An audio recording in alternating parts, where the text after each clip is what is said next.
Chapter 52. I assist at an explosion. When the time Mr. Micawber had appointed so mysteriously was within 24 hours of being come, my aunt and I consulted on how we should proceed, for my aunt was very unwilling to leave Dora. How easily I carried Dora up and down stairs now! We were disposed, notwithstanding Mr. Micawber's stipulation for my aunt's attendance, to arrange that she should stay at home, and be represented by Mr. Dick and me. In short, we had resolved to take this course, when Dora again unsettled us by declaring that she never would forgive herself, and never would forgive her bad boy, if my aunt remained behind on any pretence. "I won't speak to you," said Dora, shaking her curls at my aunt. "I'll be disagreeable. I'll make Jip bark at you all day. I shall be sure that you really are a cross old thing if you don't go." "Tut, Blossom," laughed my aunt. "You know you can't do without me." "Yes, I can," said Dora. "You are no use to me at all. You never run up and down stairs for me all day long. You never sit and tell me stories about Dodie, when his shoes were worn out and he was covered with dust. Oh, what a poor little mite of a fellow! You never do anything at all to please me, do you, dear?" Dora made haste to kiss my aunt and say, "Yes, you do. I'm only joking," lest my aunt should think she really meant it. "But, aunt," said Dora coaxingly, "now listen. You must go. I shall tease you till you let me have my own way about it. I shall lead my naughty boy such a life if he don't make you go. I shall make myself so disagreeable, and so will Jip. You'll wish you had gone, like a good thing, for ever and ever so long, if you don't go. Besides," said Dora, putting back her hair, and looking wonderingly at my aunt and me, "why shouldn't you both go? I'm not very ill indeed, am I?" "Why, what a question!" cried my aunt. "What a fancy!" said I. "Yes, I know that I am a silly little thing," said Dora, slowly looking from one of us to the other, and then putting up her pretty lips to kiss us as she lay upon her couch. "Well then, you must both go, or I shall not believe you, and then I shall cry." I saw in my aunt's face that she began to give way now, and Dora brightened again, as she saw it too. "You'll come back with so much to tell me that it'll take at least a week to make me understand," said Dora, "because I know I shan't understand for a length of time, if there's any business in it. And there's sure to be some business in it, if there's anything to add up besides. I don't know when I shall make it out, and my bad boy will look so miserable all the time. There, now you'll go, won't you? You'll only be gone one night, and Jip will take care of me while you are gone. Dodie will carry me upstairs before you go, and I won't come down again till you come back, and you shall take Agnes a dreadful scolding letter from me because she has never been to see us." We agreed, without any more consultation, that we both would go, and that Dora was a little impostor who feigned to be rather unwell because she liked to be petted. She was greatly pleased and very merry, and we four, that is to say, my aunt, Mr. Dick, Traddles, and I, went down to Canterbury by the Dover mail that night. At the hotel where Mr. Micawber had requested us to await him, which we got into with some trouble in the middle of the night, I found a letter importing that he would appear in the morning punctually at 9:30, after which we went shivering at that uncomfortable hour to our respective beds, through various close passages which smelt as if they had been steeped for ages in a solution of soup and stables. Early in the morning I sauntered through the dear old tranquil streets, and again mingled with the shadows of the venerable gateways and churches. The rooks were sailing about the cathedral towers, and the towers themselves, overlooking many a long unaltered mile of the rich country and its pleasant streams, were cutting the bright morning air, as if there were no such thing as change on earth. Yet the bells, when they sounded, told me sorrowfully of change in everything. Told me of their own age, and my pretty Dora's youth, and of the many, never old, who had lived and loved and died, while the reverberations of the bells had hummed through the rusty armour of the Black Prince hanging up within, and motes upon the deep of time had lost themselves in air, as circles do in water. I looked at the old house from the corner of the street, but did not go nearer to it, lest, being observed, I might unwittingly do any harm to the design I had come to aid. The early sun was striking edgewise on its gables and lattice windows, touching them with gold, and some beams of its old peace seemed to touch my heart. I strolled into the country for an hour or so, and then returned by the main street, which in the interval had shaken off its last night's sleep. Among those who were stirring in the shops, I saw my ancient enemy the butcher, now advanced to top boots and a baby, and in business for himself. He was nursing the baby, and appeared to be a benignant member of society. We all became very anxious and impatient when we sat down to breakfast. As it approached nearer and nearer to 9:30 o'clock, our restless expectation of Mr. Micawber increased. At last we made no more pretence of attending to the meal, which, except for Mr. Dick, had been a mere form from the first. But my aunt walked up and down the room, Traddles sat upon the sofa affecting to read the paper with his eyes on the ceiling, and I looked out of the window to give early notice of Mr. Micawber's coming. Nor had I long to watch, for at the first chime of the half-hour he appeared in the street. "Here he is," said I, "and not in his legal attire." My aunt tied the strings of her bonnet, she had come down to breakfast in it, and put on her shawl, as if she were ready for anything that was resolute and uncompromising. Traddles buttoned his coat with a determined air. Mr. Dick, disturbed by these formidable appearances, but feeling it necessary to imitate them, pulled his hat with both hands as firmly over his ears as he possibly could, and instantly took it off again, to welcome Mr. Micawber. "Gentlemen and madam," said Mr. Micawber, "good morning. My dear sir," to Mr. Dick, who shook hands with him violently, "you are extremely good." "Have you breakfasted?" said Mr. Dick. "Have a chop." "Not for the world, my good sir," cried Mr. Micawber, stopping him on his way to the bell. "Appetite and myself, Mr. Dixon, have long been strangers." Mr. Dixon was so well pleased with his new name, and appeared to think it so obliging in Mr. Micawber to confer it upon him, that he shook hands with him again, and laughed rather childishly. "Dick," said my aunt, "attention." Mr. Dick recovered himself with a blush. "Now, sir," said my aunt to Mr. Micawber, as she put on her gloves, "we are ready for Mount Vesuvius or anything else as soon as you please." "Madam," returned Mr. Micawber, "I trust you will shortly witness an eruption. Mr. Traddles, I have your permission, I believe, to mention here that we have been in communication together." "It is undoubtedly the fact, Copperfield," said Traddles, to whom I looked in surprise. "Mr. Micawber has consulted me in reference to what he has in contemplation, and I have advised him to the best of my judgment." "Unless I deceive myself, Mr. Traddles," pursued Mr. Micawber, "what I contemplate is a disclosure of an important nature." "Highly so," said Traddles. "Perhaps under such circumstances, madam and gentlemen," said Mr. Micawber, "you will do me the favour to submit yourselves, for the moment, to the direction of one who, however unworthy to be regarded in any other light but as a waif and stray upon the shore of human nature, is still your fellow man, though crushed out of his original form by individual errors, and the accumulative force of a combination of circumstances." "We have perfect confidence in you, Mr. Micawber," said I, "and will do what you please." "Mr. Copperfield," returned Mr. Micawber, "your confidence is not, at the existing juncture, ill bestowed. I would beg to be allowed a start of 5 minutes by the clock, and then to receive the present company inquiring for Miss Wickfield at the office of Wickfield and Heep, whose stipendiary I am." My aunt and I looked at Traddles, who nodded his approval. "I have no more," observed Mr. Micawber, "to say at present." With which, to my infinite surprise, he included us all in a comprehensive bow, and disappeared, his manner being extremely distant, and his face extremely pale. Traddles only smiled, and shook his head, with his hair standing upright on the top of it, when I looked at him for an explanation. So I took out my watch, and, as a last resource, counted off the 5 minutes. My aunt, with her own watch in her hand, did the like. When the time was expired, Traddles gave her his arm, and we all went out together to the old house, without saying one word on the way. We found Mr. Micawber at his desk in the turret office on the ground floor, either writing, or pretending to write, hard. The large office ruler was stuck into his waistcoat, and was not so well concealed but that a foot or more of that instrument protruded from his bosom, like a new kind of shirt frill. As it appeared to me that I was expected to speak, I said aloud, "How do you do, Mr. Micawber?" "Mr. Copperfield," said Mr. Micawber gravely, "I hope I see you well." "Is Miss Wickfield at home?" said I.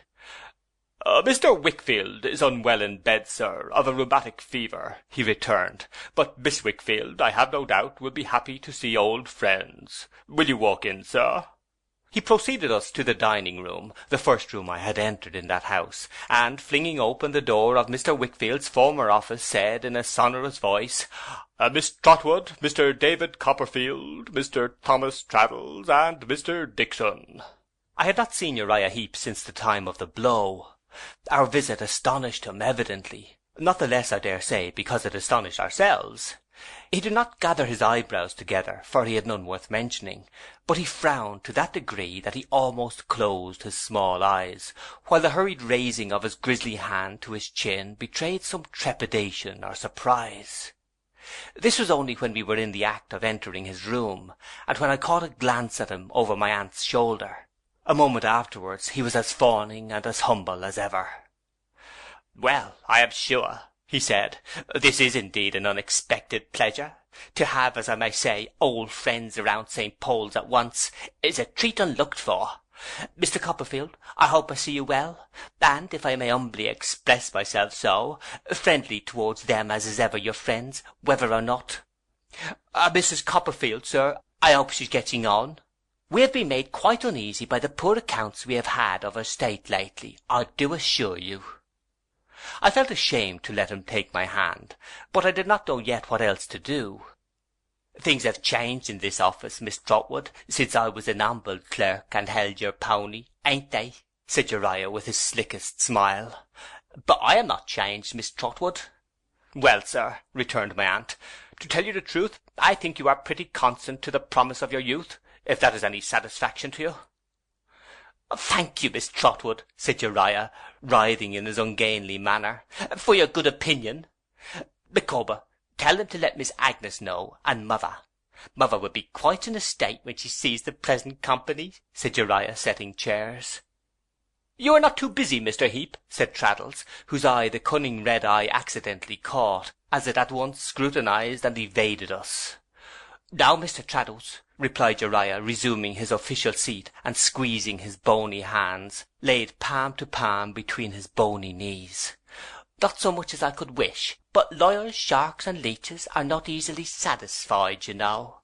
Not but what myself and Mr. Micawber have our hands pretty full in general, on account of Mr. Wickfield's being hardly fit for any occupation, sir. But it's a pleasure as well as a duty, I am sure, to work for him. You've not been intimate with Mr. Wickfield, I think, Mr. Traddles? I believe I've only had the honour of seeing you once myself." "No, I have not been intimate with Mr. Wickfield," returned Traddles, "or I might perhaps have waited on you long ago, Mr. Heep." There was something in the tone of this reply which made Uriah look at the speaker again, with a very sinister and suspicious expression. But seeing only Traddles, with his good-natured face, simple manner, and hair on end, he dismissed it as he replied with a jerk of his whole body, but especially his throat, "I am sorry for that, Mr. Traddles. You would have admired him as much as we all do. His little failings would only have endeared him to you the more. But if you would like to hear my fellow partner eloquently spoken of, I should refer you to Copperfield. The family is a subject he's very strong upon, if you never heard him." I was prevented from disclaiming the compliment, if I should have done so in any case, by the entrance of Agnes, now ushered in by Mr. Micawber. She was not quite so self-possessed as usual, I thought, and had evidently undergone anxiety and fatigue, but her earnest cordiality and her quiet beauty shone with a gentler lustre for it. I saw Uriah watch her while she greeted us, and he reminded me of an ugly and rebellious genie watching a good spirit. In the meanwhile some slight sign passed between Mr. Micawber and Traddles, unobserved except by me, went out. "Don't wait, Micawber," said Uriah. Mr. Micawber, with his hand upon the ruler in his breast, stood erect before the door, most unmistakably contemplating one of his fellow men, and that man his employer. "What are you waiting for?" said Uriah. "Micawber, did you hear me tell you not to wait?" "Yes," replied the immovable Mr. Micawber. "Then why do you wait?" said Uriah. "Because I, in short, choose," replied Mr. Micawber with a burst. Uriah's cheeks lost colour, and an unwholesome paleness, still faintly tinged by his pervading red, overspread them. He looked at Mr. Micawber attentively, with his whole face breathing short and quick in every feature. "You are a dissipated fellow, as all the world knows," he said with an effort at a smile, "and I'm afraid you'll oblige me to get rid of you. Go along, I'll talk to you presently." "If there is a scoundrel on this earth," said Micawber, suddenly breaking out again with the utmost vehemence, "with whom I have already talked too much, that scoundrel's name is Heep." Uriah fell back as if he had been struck or stung. Looking slowly round upon us with the darkest and wickedest expression that his face could wear, he said in a lower voice, "Oh, this is a conspiracy. You have met here by appointment. You are playing booty with my clerk, are you, Copperfield? Now take care. You'll make nothing of this. We understand each other, you and me. There's no love between us. You were always a puppy with a proud stomach, from your first coming here, and you envy me my rise, don't you? None of your plots against me. I'll counterplot you. Micawber, you be off. I'll talk to you presently." "Mr. Micawber," said I, "there is a sudden change in this fellow, in more respects than the extraordinary one of his speaking the truth in one particular, which assures me that he is brought to bay. Deal with him as he deserves." "You are a precious set of people, ain't you?" said Uriah in the same low voice, and breaking out into a clammy heat, which he wiped from his forehead with his long lean hand. "To buy over my clerk, who was the very scum of society, as you yourself were, Copperfield, and you know it, before anyone had charity on you. To defame me with his lies. Miss Trotwood, you had better stop this, or I'll stop your husband shorter than will be pleasant to you. I won't know your story professionally for nothing, old lady. Miss Wickfield, if you have any love for your father, you had better not join that gang. I'll ruin him if you do. Now come, I've got some of you under the harrow. Think twice before it goes over you. Think twice, you, Micawber, if you don't want to be crushed. I recommend you to take yourself off, and be talked to presently, you fool, while there's time to retreat. Where's mother?" he said, suddenly appearing to notice with alarm the absence of Traddles, and pulling down the bell rope. "Fine doings in a person's own house." "Mrs. Heep is here, sir," said Traddles, returning with that worthy mother of a worthy son. "I have taken the liberty of making myself known to her." "Who are you to make yourself known?" retorted Uriah, "and what do you want here?" "I am the agent and friend of Mr. Wickfield, sir," said Traddles, in a composed and businesslike way, "and I have a power of attorney from him in my pocket to act for him in all matters." "The old ass has drunk himself into a state of dotage," said Uriah, turning uglier than before, "and it has been got from him by fraud." "Something has been got from him by fraud, I know," returned Traddles quietly, "and so do you, Mr. Heep. We will refer that question, if you please, to Mr. Micawber." "Uri," Mrs. Heep began with an anxious gesture. "Hold your tongue, mother," he returned. "Least said, soonest mended." "But my Uri!" "Will you hold your tongue, mother, and leave it to me?" Though I had long known that his servility was false, and all his pretences knavish and hollow, I had had no adequate conception of the extent of his hypocrisy, until I now saw him with his mask off. The suddenness with which he dropped it when he perceived that it was useless to him, the malice, insolence, and hatred he revealed, the leer with which he exulted, even at this moment, in the evil he had done, all this time being desperate too, and at his wit's end for the means of getting the better of us, though perfectly consistent with the experience I had of him, at first took even me by surprise, who had known him so long and disliked him so heartily. I say nothing of the look he conferred on me as he stood eyeing us one after another, for I had always understood that he hated me, and I remember the marks of my hand upon his cheek. But when his eyes passed on to Agnes, and I saw the rage with which he felt his power over her slipping away, and the exhibition, in their disappointment, of the odious passions that had led him to aspire to one whose virtues he could never appreciate or care for, I was shocked by the mere thought of her having lived an hour within sight of such a man.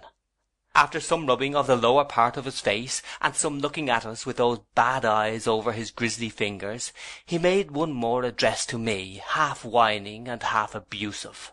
"You think it justifiable, don't you, Copperfield, you who pride yourself so much on your honour and all the rest of it, to sneak about my place, eavesdropping with my clerk? If it had been me, I shouldn't have wondered, for I don't make myself out a gentleman, though I never was in the streets either, as you were, according to Mr. Micawber. But being you, and you're not afraid of doing this either, you don't think at all of what I shall do in return, or of getting yourself into trouble for conspiracy and so forth. Very well, we shall see. Mr. What's-your-name, you are going to refer some question to Mr. Micawber. There's your referee. Why don't you make him speak? He has learnt his lesson, I see. Seeing that what he said had no effect on me or on any of us, he sat on the edge of his table with his hands in his pockets, and one of his splay feet twisted round the other leg, waiting doggedly for what might follow.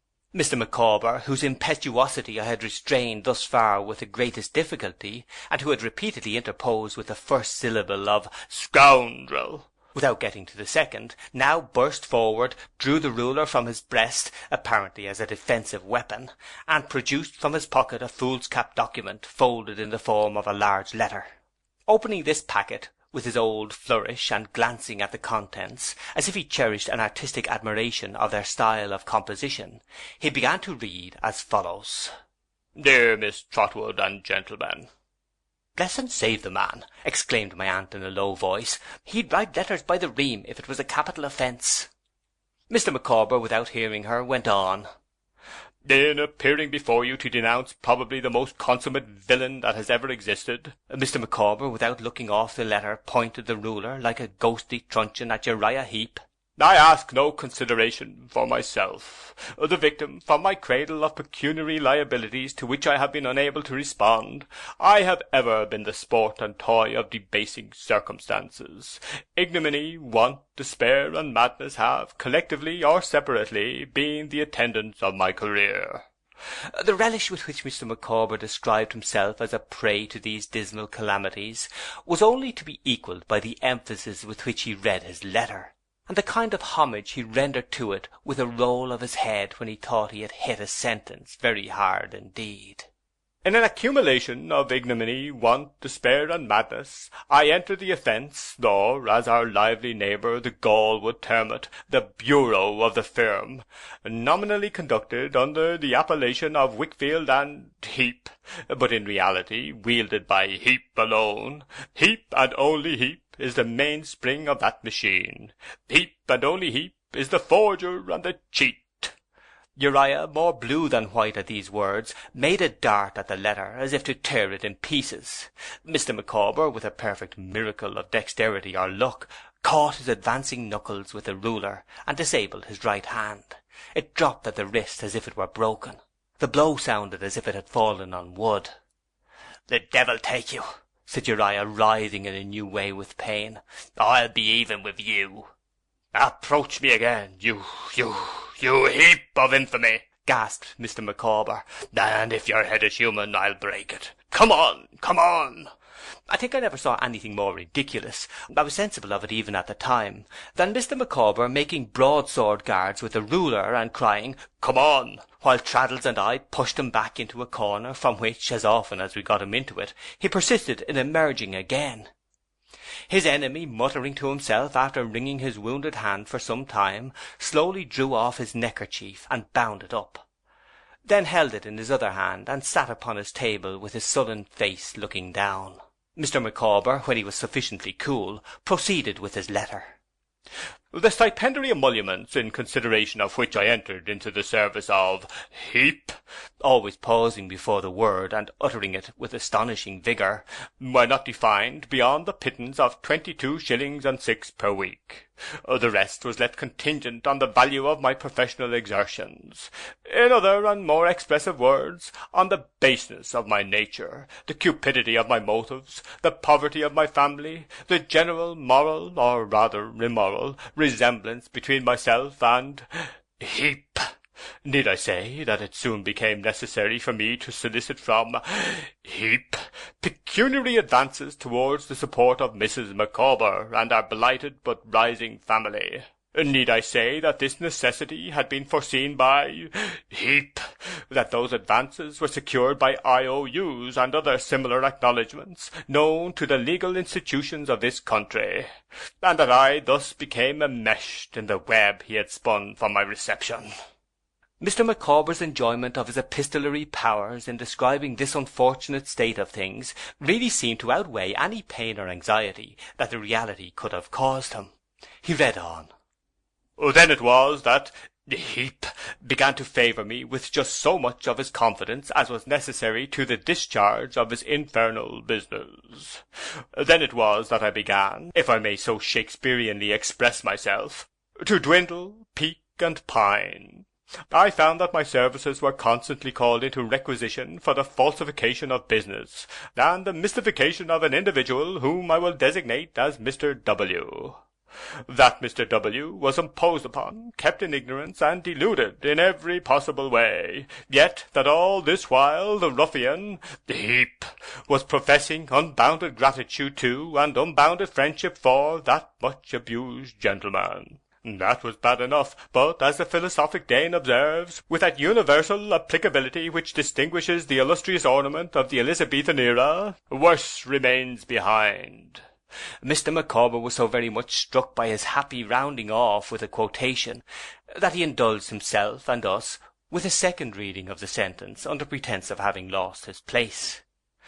"It is not my intention," he continued, reading on, "to enter on a detailed list, within the compass of the present epistle, though it is ready elsewhere, of the various malpractices of a minor nature, affecting the individual whom I have denominated Mr. W., to which I have been a tacitly consenting party.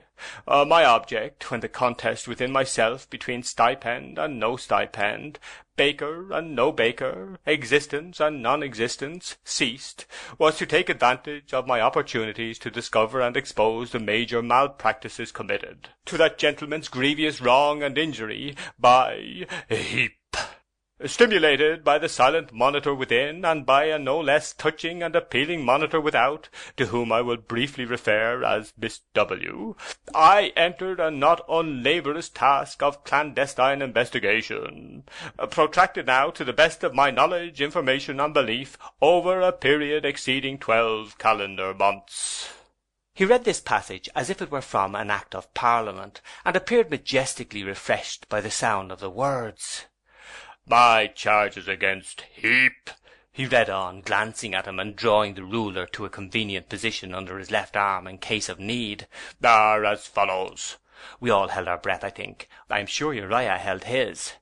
"First," said Mr. Micawber, "when Mr. W.'s faculties and memories for business became, through causes into which it is not necessary or expedient for me to enter, weakened and confused, Heap designedly perplexed and complicated the whole of the official transactions. When Mr. W. was least fit to enter on business, Heap was always at hand to force him to enter on it. He obtained Mr. W.'s signature under such circumstances to documents of importance, representing them to be other documents of no importance. He induced Mr. W. to empower him to draw out thus one particular sum of trust money amounting to 12, 6, 14, 2 and 9, and employed it to meet pretended business charges and deficiencies, which were either already provided for or had never really existed. He gave this proceeding throughout the appearance of having originated in Mr. W.'s own dishonest intention, and of having been accomplished by Mr. W.'s own dishonest act, and has used it ever since to torture and constrain him." "You shall prove this, you Copperfield," said Uriah with a threatening shake of the head, "all in good time." "Ask Heap, Traddles, who lived in this house after him," said Mr. Micawber, breaking off the letter. "Will you?" "The fool himself, and lives there now," said Uriah disdainfully. "Ask Heap if he ever kept a pocket-book in that house," said Mr. Micawber. "Will you?" I saw Uriah's lank hand stop involuntarily in the scraping of his chin. "Or ask him," said Mr. Micawber, "if he ever burnt one there. If he says yes, and asks you where the ashes are, refer him to Wilkins, Micawber, and he will hear of something not at all to his advantage." The triumphant flourish with which Mr. Micawber delivered himself of these words had a powerful effect in alarming the mother, who cried out in much agitation, Uri, be humble, and make terms, my dear." "Mother," he retorted, "will you keep quiet? You are in a fright, and don't know what you say or mean. Humble," he repeated, looking at me with a snarl. "I've humbled some of 'em for a pretty long time back, humble as I was." Mr. Micawber, genteelly adjusting his chin in his cravat, presently proceeded with his composition. Second, Heap has, on several occasions, to the best of my knowledge, information, and belief— But that won't do, muttered Uriah, relieved. Mother, you keep quiet. We will endeavour to provide something that will do, and do for you finally, sir, very shortly, replied Mr. Micawber. Second, Heap has, on several occasions, to the best of my knowledge, information, and belief, systematically forged to various entries, books, and documents, the signature of Mr. W., and has distinctly done so in one instance, capable of proof by me. To wit, in manner following, that is to say— Again Mr. Micawber had a relish in this formal piling up of words, which, however ludicrously displayed in his case, was, I must say, not at all peculiar to him. I have observed it in the course of my life in numbers of men. It seems to me to be a general rule. In the taking of legal oaths, for instance, deponents seem to enjoy themselves mightily when they come to several good words in succession, for the expression of one idea, as that they utterly detest, abominate, and abjure, or so forth, and the old anathemas were made relishing on the same principle. We talk about the tyranny of words, but we like to tyrannize over them too. We are fond of having a large superfluous establishment of words to wait upon us on great occasions. We think it looks important, and sounds well. As we are not particular about the meaning of our liveries on state occasions, if they be but fine and numerous enough, so the meaning or necessity of our words is a secondary consideration, if there be but a great parade of them. And as individuals get into trouble by making too great a show of liveries, or as slaves, when they are too numerous, rise against their masters, so I think I could mention a nation that has got into many great difficulties, and will get into many greater, from maintaining too large a retinue of words. Mr. Micawber read on, almost smacking his lips. To wit, in manner following, that is to say, Mr. W. being infirm, and it being within the bounds of probability that his decease might lead to some discoveries, and to the downfall of Heap's power over the W. family, as I, Wilkins Micawber, the undersigned, assume, unless the filial affection of his daughter could be secretly influenced from allowing any investigation of the partnership affairs to be made, the said Heap deemed it expedient to have a bond ready by him, as from Mr. W., for the before-mentioned sum of 12, 6, 14, 2 and 9, with interest stated therein to have been advanced by Heap to Mr. W. to save Mr. W. from dishonour, though really the sum was never advanced by him, and has long been replaced. The signatures to this instrument purporting to be executed by Mr. W. and attested by Wilkins Micawber are forgeries by Heap. I have in my possession, in his hand and pocket-book, several similar imitations of Mr. W.'s signature, here and there defaced by fire, but legible to anyone. I never attested any such document, and I have the document itself in my possession. Uriah Heep, with a start, took out of his pocket a bunch of keys and opened a certain drawer. Then suddenly bethought himself of what he was about, and turned again towards us, without looking in it. And I have the document, Mr. Micawber read again, looking about as if it were the text of a sermon, in my possession, that is to say, I had early this morning, when it was written, but I have since relinquished it to Mr. Traddles. It is quite true, assented Traddles. Uri, cried the mother, be humble and make terms. I know my son will be humble, gentlemen, if you'll give him time to think. Mr. Copperfield, I'm sure you know that he was always very humble, sir. It was singular to see how the mother still held to the old trick when the son had abandoned it as useless.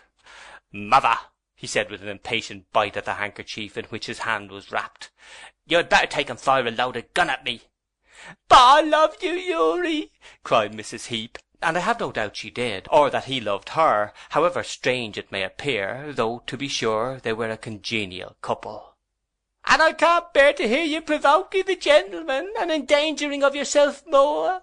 I told the gentleman at first, when he told me upstairs it was come to light, that I would answer for your being humble and making amends. Oh, see how humble I am, gentlemen, and don't mind him." Why, there's Copperfield, mother, he angrily retorted, pointing his lean finger at me, against whom all his animosity was levelled, as the prime mover in the discovery, and I did not undeceive him.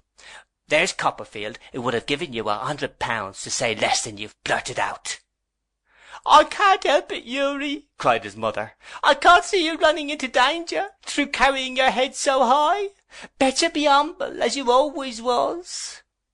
He remained for a little, biting the handkerchief, and then said to me with a scowl, What more have you got to bring forward? If anything, go on with it. What do you look at me for? Mr. Micawber promptly resumed his letter, glad to revert to a performance with which he was so highly satisfied.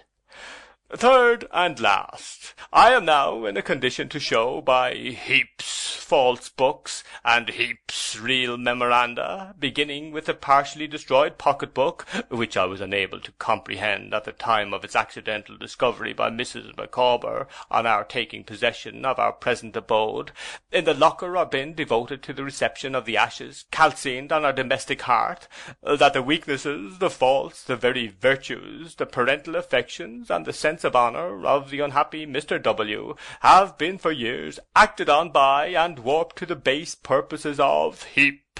That Mr. W. has been for years deluded and plundered in every conceivable manner to the pecuniary aggrandizement of the avaricious, false, and grasping heap.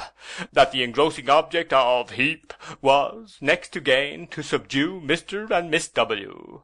Of his ulterior views in reference to the latter I say nothing, entirely to himself. That his last act, completed but a few months since, was to induce Mr. W. to execute a relinquishment of his share in the partnership, and even a bill of sale on the very furniture of his house in consideration of a certain annuity, to be well and truly paid by heap on the 4 common quarter days in each and every year. That these meshes, beginning with alarming and falsified accounts of the estate of which Mr. W. is the receiver, at a period when Mr. W. had launched into imprudent and ill-judged speculations, and may not have had the money, for which he was morally and legally responsible, in hand, going on with the pretended borrowings of money at enormous interest, really coming from heap, and by heap, fraudulently obtained or withheld from Mr. W. himself, on pretence of such speculations or otherwise, perpetuated by a miscellaneous catalogue of unscrupulous chicaneries, gradually thickened until the unhappy Mr. W. could see no world beyond, bankrupt, as he believed, alike in circumstances, in all other hope, and in honour, his sole reliance was upon the monster in the garb of man. Mr. Micawber made a good deal of this, as a new turn of expression, who, by making himself necessary to him, had achieved his destruction. All this I undertake to show, probably much more. I whispered a few words to Agnes, who was weeping, half joyfully, half sorrowfully, at my side, and there was a movement among us, as if Mr. Micawber had finished. He said, with exceeding gravity, Pardon me, and proceeded with a mixture of the lowest spirits and the most intense enjoyment to the peroration of his letter.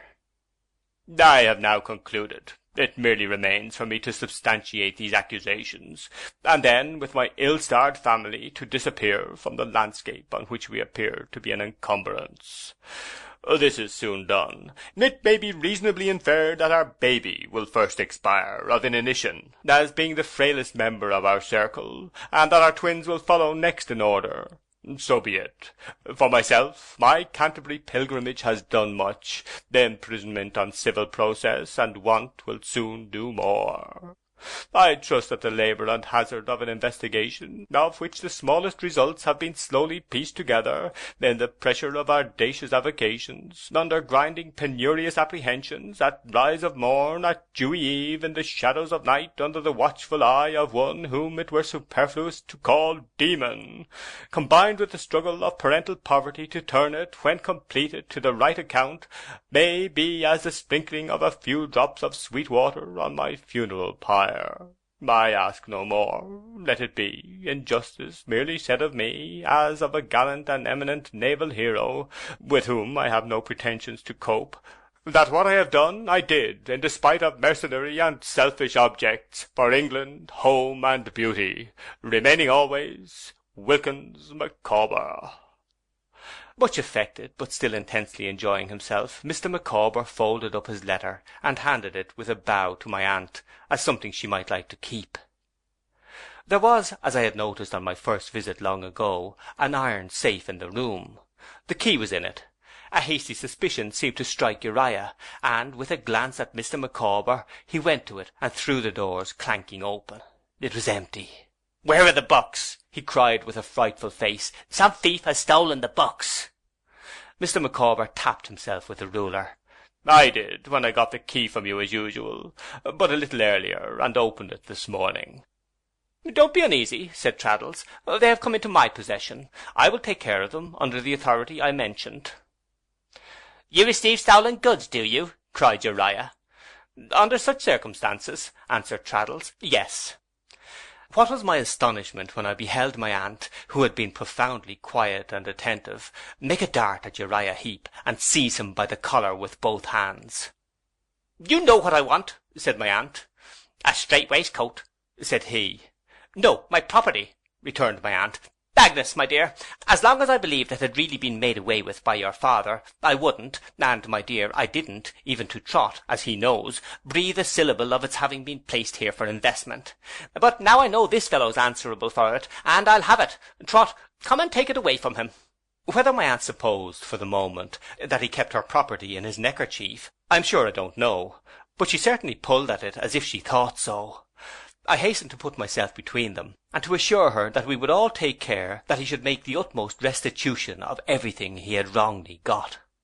This, and a few moments' reflection, pacified her, but she was not at all disconcerted by what she had done, though I cannot say as much for her bonnet, and resumed her seat composedly. During the last few minutes Mrs. Heep had been clamouring to her son to be humble, and had been going down on her knees to all of us in succession and making the wildest promises. Her son sat her down in his chair, and standing sulkily by her, holding her arm with his hand, but not rudely, said to me with a ferocious look, "What do you want done?" "I will tell you what must be done," said Traddles. "Has that Copperfield no tongue?" muttered Uriah. "I would do a good deal for you if you could tell me without lying that somebody had cut it out." "My Uriah means to be humble," cried his mother.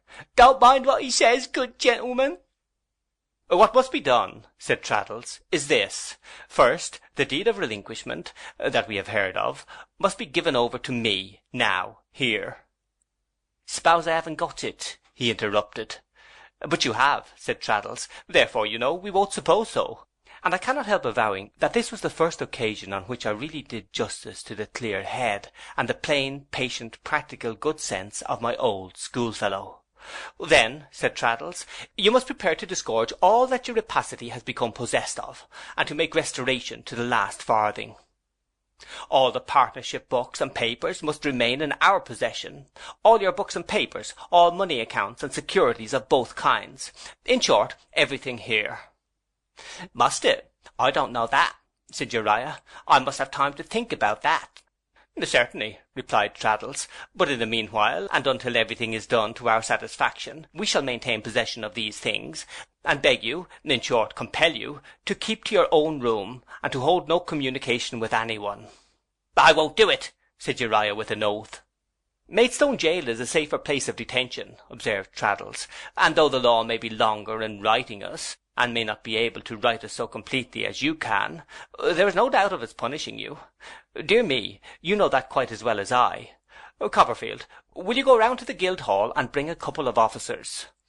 Here Mrs. Heep broke out again, crying on her knees to Agnes to interfere in their behalf, exclaiming that he was very humble, and it was all true, and if he didn't do what we wanted, she would, and much more to the same purpose, being half frantic with fears for her darling. To inquire what he might have done, if he had had any boldness, would be like inquiring what a mongrel cur might do, if it had the spirit of a tiger. He was a coward from head to foot, and showed his dastardly nature through his sullenness and mortification, as much as at any time of his mean life. "Stop!" he growled at me, and wiped his hot face with his hand. "Mother, hold your noise. Well, let's him have that deed. Go and fetch it." "Do you help her, Mr. Dick," said Traddles, "if you please." Proud of his commission, and understanding it, Mr. Dick accompanied her as a shepherd's dog might accompany a sheep. But Mrs. Heep gave him little trouble, for she not only returned with the deed, but with the box in which it was, where we found a banker's book and some other papers that were afterwards serviceable. "Good," said Traddles, when this was brought. "Now, Mr. Heep, you can retire to think, particularly observing, if you please, that I declare to you, on the part of all present, that there is only one thing to be done, and that it is what I have explained, and that it must be done without delay."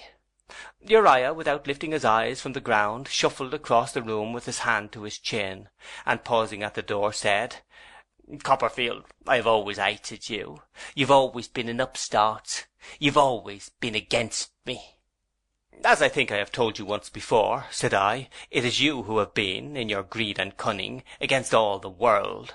It may be profitable for you to reflect in future that there never were greed and cunning in the world yet that did not do too much and overreach themselves. It is as certain as death." "Or as certain as they used to teach at school, the same school where I picked up so much humbleness, from 9 o'clock to 11, that labour was a curse, and from 11 o'clock to 1, that it was a blessing and a cheerfulness and a dignity, and I don't know what's all, eh?" said he with a sneer. "You preach about as consistently as they did. Won't humbleness go down? I shouldn't have got round my gentleman fellow partner without it, I think. Micawber, you old bully, I'll pay you." Micawber, supremely defiant of him and his extended finger, and making a great deal of his chest until he had slunk out at the door, then addressed himself to me, and proffered me the satisfaction of witnessing the re-establishment of mutual confidence between himself and Mrs. Micawber, after which he invited the company generally to the contemplation of that affecting spectacle. "The veil that has long been interposed between Mrs. Micawber and myself is now withdrawn," said Mr. Micawber, "and my children and the author of their being can once more come in contact on equal terms." As we were all very grateful to him, and all desirous to show that we were, as well as the hurry and disorder of our spirits would permit, I dare say we should have all gone, but that it was necessary for Agnes to return to her father, as yet unable to bear more than the dawn of hope, and for someone else to hold Uriah in safe keeping. So Traddles remained for the latter purpose, to be presently relieved by Mr. Dick, and Mr. Dick, my aunt, and I went home with Mr. Micawber. As I parted hurriedly from the dear girl to whom I owed so much, and thought from what she had been saved, perhaps that morning, her better resolution notwithstanding, I felt devoutly thankful for the miseries of my younger days which had brought me to the knowledge of Mr. Micawber. His house was not far off, and as the street door opened into the sitting-room, and he bolted in with a precipitation quite his own, we found ourselves at once in the bosom of the family. Mr. Micawber, exclaiming, "Emma, my life!" rushed into Mrs. Micawber's arms. Mrs. Micawber shrieked, and folded Mr. Micawber in her embrace. Miss Micawber, nursing the unconscious stranger of Mrs. Micawber's last letter to me, was sensibly affected. The stranger leaped. The twins testified their joy by several inconvenient but innocent demonstrations. Master Micawber, whose disposition appeared to have been soured by early disappointment, and whose aspect had become morose, yielded to his better feelings and blubbered.